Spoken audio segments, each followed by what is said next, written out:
నమస్తే, welcome to our voice. నేను journalist నవత. నేను ముందు ఒక వీడియో చూపిస్తా, చూడండి. ఇది ఎక్కడో బీహార్లోనూ, బంగ్లాదేశ్లోనూ, పశ్చిమ బెంగాల్లోనూ జరుగుతోంది కాదు, తెలంగాణలో మన హైదరాబాద్లో జరుగుతోంది. కాంగ్రెస్ ఎక్కడ ఉంటే అక్కడ కొంత సంతుష్టీకరణ రాజకీయాల వల్ల జిహాదీలు రెచ్చిపోతారా అనే విధంగా జరుగుతోంది. ఇవన్నీ మాటలు ఎందుకు, ముందు మీరు వీడియో చూడండి, ఆ తర్వాత నేను మాట్లాడతా.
చూసారా, ఒక పక్కన నుంచి హిందువులంతా పరమ పవిత్రంగా సంతోషంగా స్వీట్లతోటి టపాసులతోటి జరుపుకునే పండుగ దీపావళి.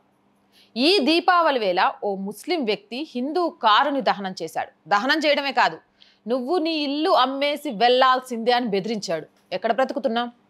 పాకిస్తానా, బంగ్లాదేశా? లేకపోతే వాడు అబ్బా సొత్తా? భారతదేశంలో వాడికెవడు హక్కు ఇచ్చాడు ఇల్లు ఖాళీ చేసి వెళ్ళు అని ఒక హిందువును బెదిరించే హక్కు? హైదరాబాద్ లో దీపావళి రాత్రి తన ఇంటి ముందు పార్క్ చేసి మురళీకృష్ణకు చెందిన కార్ని తగలపెట్టాడు అష్ఫక్ అహ్మద్. అంతేకాదు, తగలపెట్టి వదిలేయకుండా ఇంటిని అమ్మేసి ఈ ప్రాంతం నుంచి వెదిలి వెళ్లాలని బెదిరించాడు. చెప్పా కదా ఇందాకే, సంతుష్టీకరణ రాజకీయాలు చేస్తూ వెళ్తూ ఉంటే గోవులను రక్షించడానికి వెళ్ళినప్పుడు కత్తితో పొడిచి వాడి మీద కేసు పెట్టమంటే వాడిది ఏమీ తప్పు లేదన్నట్టు, వాడికే ₹1 కోటి నష్టం వచ్చిందన్నట్టు, 5 లక్షలకు బెదిరించాడన్నట్టు హిందూ మీద అపవాదాలు వేసే ప్రభుత్వం, లేకపోతే అలా ఆ రకంగా సంతుష్టీకరణ రాజకీయాలు చేసే వ్యక్తులు ఉన్నంతకాలం, ఒక కానిస్టేబుల్ని చంపిన వ్యక్తికి ఈరోజు మానవ హక్కుల సంఘాలు మద్దతు పలికినంత కాలం అష్ఫక్ అహ్మద్ లాంటి వాళ్ళు రెచ్చిపోతూనే ఉంటారు.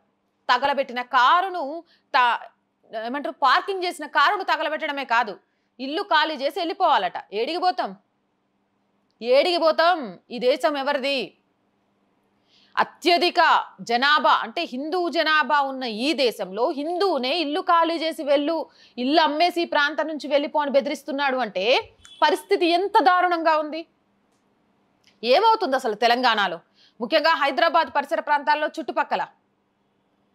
దీనంతటికీ కారణం ఎవరు తెలుసుకోవాలి. ఏదేమైనా అష్ఫాక్ అహ్మద్ లాంటి వాళ్ళను తేలిగ్గా వదిలేయకూడదు. అండ్ భయపడుతూ హిందువులు మనకెందుకు లేని ఇంటికే పరిమితం కాకూడదు. అవునంటారా కాదంటారా? మీ అభిప్రాయం ఏంటి? కామెంట్ సెక్షన్లో పెట్టేయండి. మోర్ వీడియోస్ కోసం ఛానల్ని వెంటనే సబ్స్క్రైబ్ చేయండి. అండ్ ప్రతిరోజు చెప్తుంది, చాలామంది వీడియోస్ చూస్తున్నారు, సబ్స్క్రైబ్ చేయడం మర్చిపోతున్నారు. ఆర్ వాయిస్ పొలిటికల్ రెండు కూడా మన ఛానల్సే. మీరు చేసే సబ్స్క్రిప్షన్స్ ఈ ఛానల్స్కి కొండంత బలాన్ని ఇవ్వడంతో పాటు కొత్త వీడియోలను చేయడానికి సరికొత్త ఉత్సాహాన్ని అందిస్తుంది. అలాగే ప్రతి వీడియోను లైక్ చేయండి, షేర్ చేయండి. దాని ద్వారా మన వీడియోస్ వైరల్గా మారతాయి. కంటెంట్ బాగుంది అనిపిస్తే తప్పకుండా మీకు ఫ్యామిలీ గ్రూప్స్ అన్నిటికీ పంపించండి. కొంతకాలం ఆర్ వాయిస్కి ఆర్థికంగా చేయుతగా నిలవండి. బ్రేక్ ఈవెన్కి చేరుకునే వరకు ఈ ఛానల్ని ముందుండి నడిపించాల్సిన బాధ్యత మీదే. ఆర్థికంగా సపోర్ట్ చేయాలి అంటే సబ్స్క్రిప్షన్ పక్కనే జాయిన్ అనే బటన్ ఉంది. 1 to 5 లెవెల్స్ ఉన్నాయి. ఏదో ఒక లెవెల్లో సపోర్ట్ చేయండి. లేదా స్క్రీన్ మీద గూగుల్ పే, ఫోన్పేతో పాటు అకౌంట్ డీటెయిల్స్ ఉన్నాయి. మీకు తోచిన సహాయాన్ని అందించండి. వ్యాపార ప్రకటనల కోసం 8328500576 నెంబర్ని సంప్రదించండి. జై హింద్, జై భారత్.